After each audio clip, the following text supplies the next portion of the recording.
This is a video that I never thought I would have the courage to make.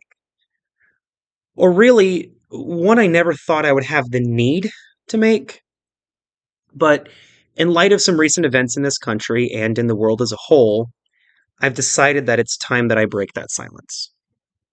To set the stage, I'd like to invite you all to take a moment to imagine an alternate world. One where World War II was fought not with airplanes, tanks, submarines, and atomic bombs, but rather with horses and sailboats, swords and muskets. While that would be maybe an interesting concept for a novel, I think we can all agree it's a pretty absurd concept when considered seriously. And why is that?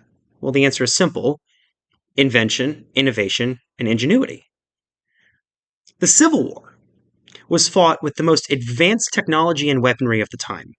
And so too was World War II, only 80 years later. 80 years of advancement that included electricity, flight, and, of course, nuclear power. Put like that, a soldier from World War II would have seemed like a superhero, or supervillain, to one from the Civil War. Just as a Civil War combatant would have appeared mythical to someone from, say, medieval times. And that's how the world works. Biological life is not the only thing that evolves.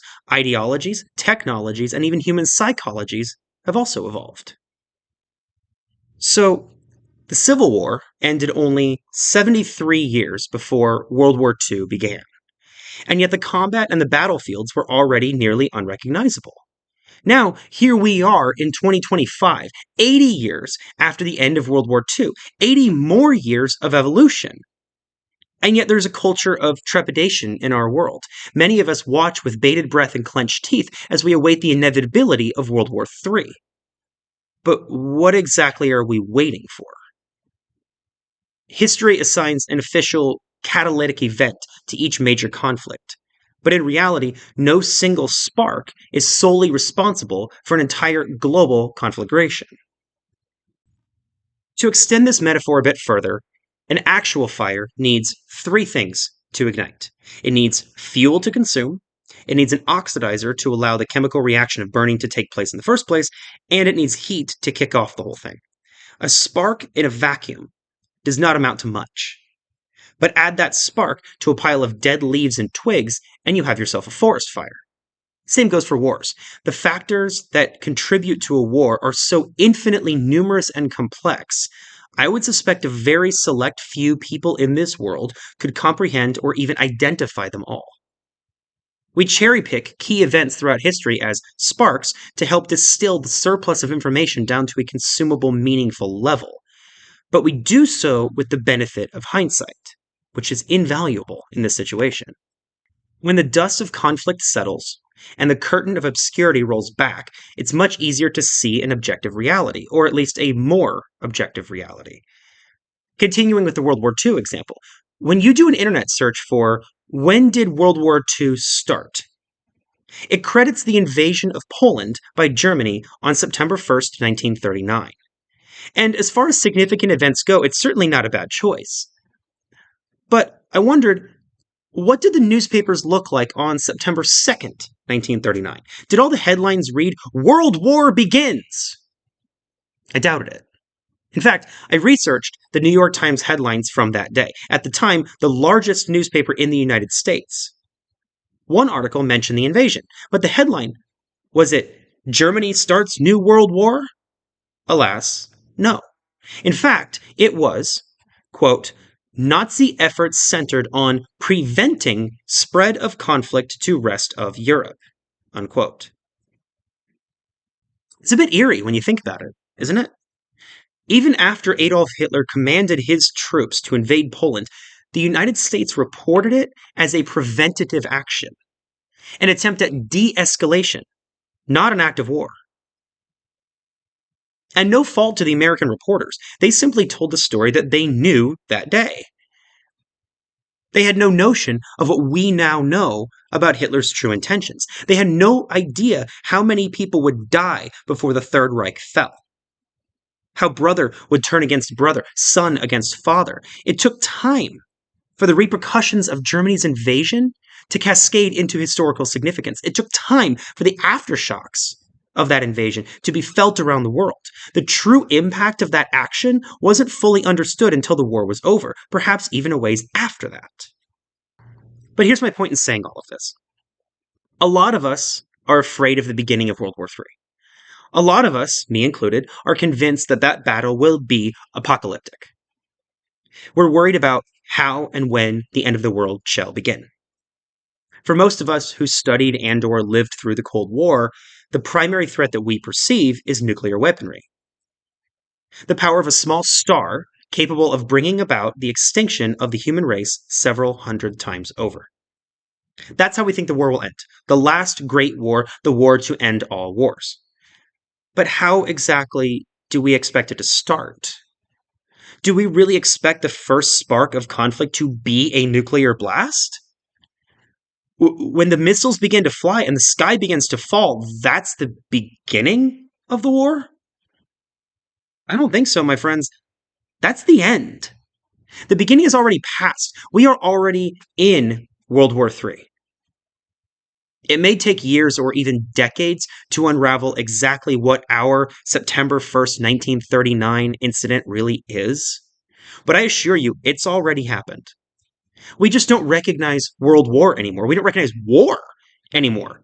We're projecting our memories of the last one to estimate what the next one will resemble. But honestly, that's as absurd as expecting the Nazis to have been fought by jousting knights in shining armor.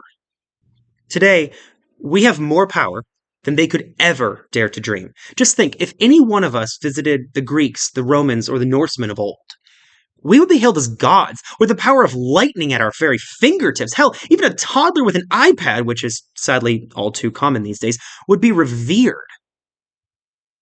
And that's our idea of a widespread mainstream technology, as simple and as normal to us as running water. And we all know the warriors of this world have way more sophistication than that. Some fiction would have you believe that war never changes. A bleak dystopian thought, but the truth is so much more dangerous. The truth is, war does change. It mutates. It learns. Like a virus, it spreads and it infects the minds of the human race, weak and strong alike. It whispers in our ears. Tells us empty promises of gold and glory.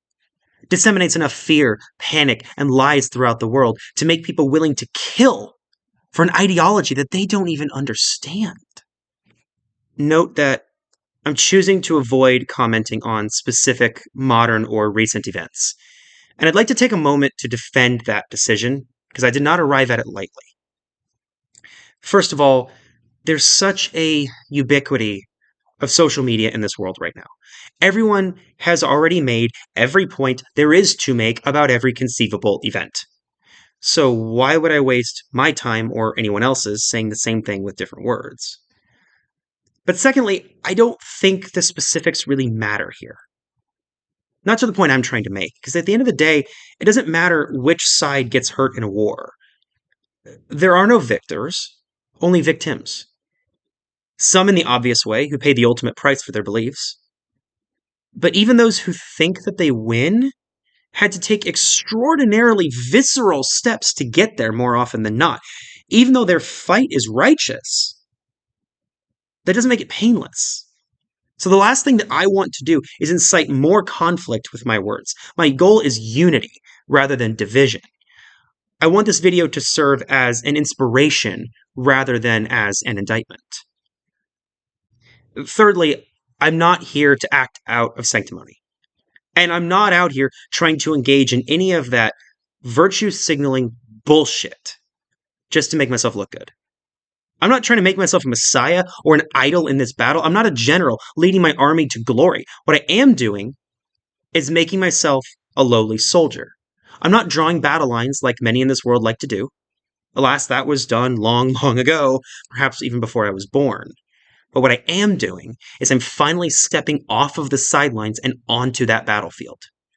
I've always known what side I was on, but I never had the courage to publicly admit that. No more.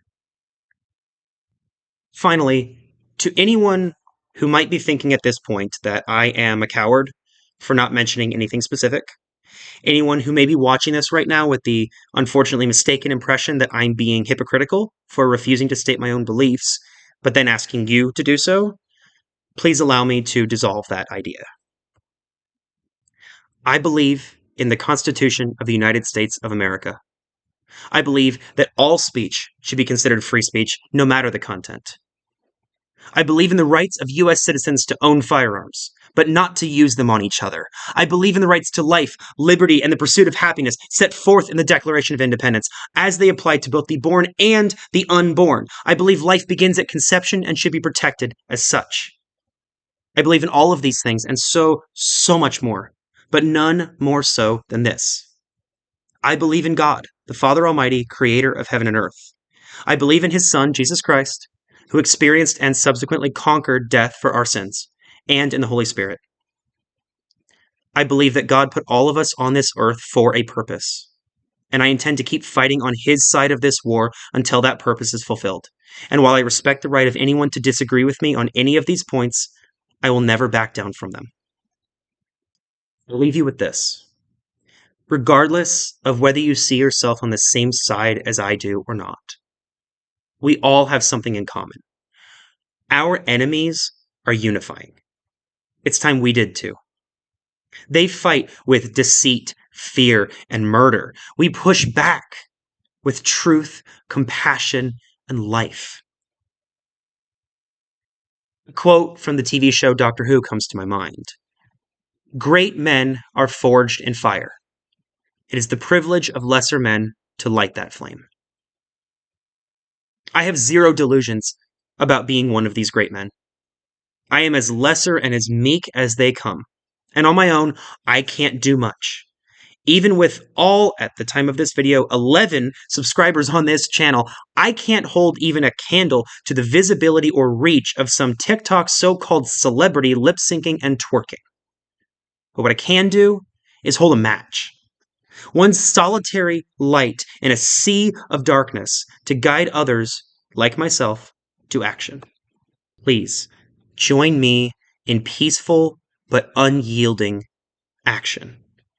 Open your eyes and recognize that we are already at war, whether we choose this fight or not. We have all been drafted without our knowledge into a battle that rages not in a foreign land, but all around us, using weapons and tactics that couldn't even cross our minds in our wildest imaginations or our worst nightmares. But I have hope that we can win this together. We all have the capacity to light a spark in this world. Inaction is the path to destruction, but action is the path to salvation. Thank you.